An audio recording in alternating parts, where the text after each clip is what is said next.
Beberapa hari ini di Aceh Jaya, di mana kawanan gajah merusak rumah warga setempat dan juga terdapat korban yang dilarikan ke rumah sakit. Apa penyebab utama dan langkah apa yang harus dilakukan untuk menghentikan konflik ini? Saat ini kami telah terhubung bersama Agus Arianto selaku Kepala BKSDA Aceh. Assalamualaikum Pak Agus. Waalaikumsalam. Ya, baik. Terima kasih Pak Agus sudah bergabung bersama kami di Aceh hari ini. Baik Pak Agus, melihat konflik gajah yang terjadi di Provinsi Aceh, sebenarnya apa yang terjadi dan yang menyebabkan hal ini bisa terjadi, Pak Agus? Ya, baik, terima kasih. Jadi tentu saja penyebab utama dan secara umum bisa kita bilang faktornya karena adanya gangguan terhadap habitat di mana gajah itu tinggal, ya, sehingga memang berdampak terhadap interaksi negatif yang terjadi antara manusia dan gajah liar tentu saja. Nah, ada beberapa upaya dan langkah yang saat ini telah dilaksanakan dan sedang berjalan, mulai dari pembentukan CRU, yaitu Konservasi Respon Unit. Pemerintah telah membentuk 7 CRU di Provinsi Aceh yang tersebar di beberapa kabupaten kota yang memiliki tingkat intensitas konflik tinggi, termasuk di Aceh Jaya ada 1 CRU Sampoinet, dan di wilayah Aceh Barat ada 1 yaitu CRU Alukuyun. Selebihnya ada di beberapa kabupaten lainnya yang memang memiliki tingkat intensitas konflik tinggi di Provinsi Aceh. Iya, baik Pak. Ya, baik Pak Agus, seperti yang sudah Bapak katakan tadi bahwasanya konflik gajah ini diakibatkan oleh terganggunya habitat gajah itu sendiri. Apakah ada akibat lain, mungkin pemicu lain yang disebabkan seperti mungkin perubahan perilaku pada gajah itu sendiri atau seperti apa ini Pak? Ya, jadi kita juga sudah memasang strategi lainnya, saya lanjutkan, itu ada namanya strategi GPS Polar. Jadi kami telah memasang di beberapa kelompok gajah liar itu GPS Polar yang memantau pergerakan dari gajah liar. Dari analisis data GPS Polar yang kami miliki bahwa hampir 70% gajah itu bermain di luar kawasan hutan, bahkan di luar kawasan konservasi.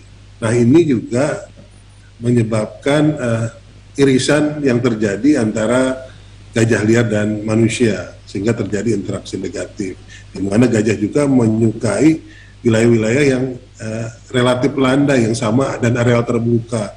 Nah, ini juga sama juga dengan wilayah-wilayah yang tentu saja manusia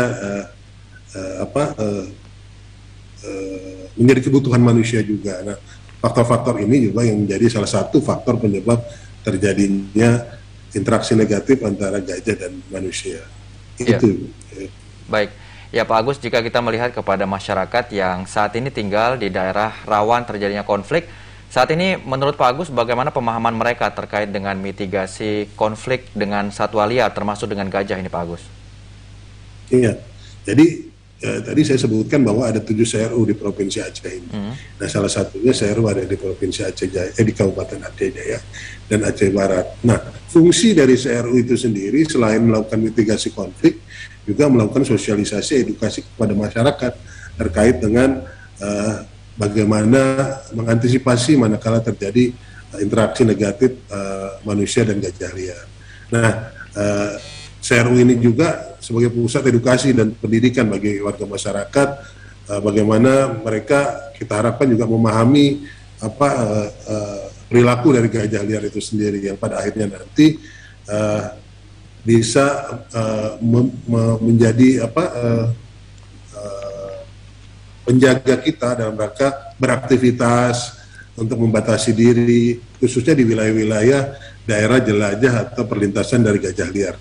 Gitu. Ya, dan sebenarnya langkah apa yang paling tepat, yang paling efektif yang dapat dilakukan ini untuk mengatasi konflik antara gajah dan manusia ini, Pak? Ya, di dalam rangka penanggulangan konflik ini tidak ada solusi tunggal. Jadi pemerintah baik pusat, kabupaten maupun provinsi serta didukung oleh teman-teman NGO dan akademisi saat ini sedang terus melakukan upaya-upaya penurunan konflik yang terjadi di Provinsi Aceh. Tadi saya sampaikan ada beberapa strategi, mulai dari pembentukan CRU yang sudah kita lakukan, pemasangan GPS Polar di beberapa kelompok-kelompok gajah liar saat ini sudah terpasang tujuh kelompok gajah liar yang tersebar di beberapa kabupaten Aceh Tenggara, Aceh Timur, Pidi, Bener Meriah, Aceh Selatan.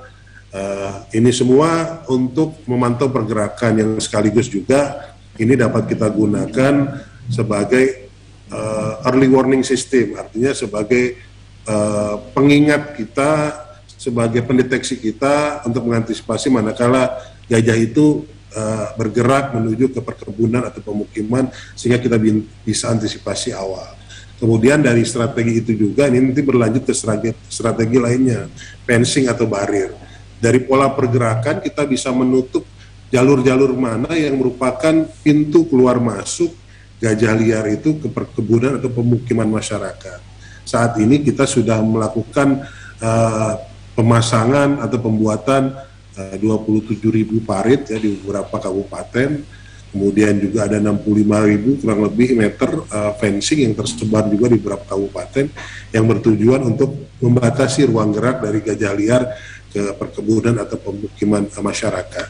Di samping itu pula kita juga saat ini sedang melakukan deliniasi terkait dengan koridor-koridor gajah, wilayah gajah yang ada di luar kawasan hutan. Yang harapan kita nantinya bahwa koridor-koridor tersebut bisa kita kendalikan ruangnya. Artinya bagaimana harmonisasi strategi yang kita lakukan lebih kepada menciptakan dengan adanya koridor nanti, bagaimana menciptakan harmonisasi antara masyarakat dan gajah liar, tentu saja dengan pembatasan kegiatan-kegiatan, misalnya tidak melakukan penanaman jenis-jenis yang atau komoditi yang disukai gajah. Nah, tentu saja ini butuh komitmen para pihak untuk bisa melakukan strategi-strategi tersebut.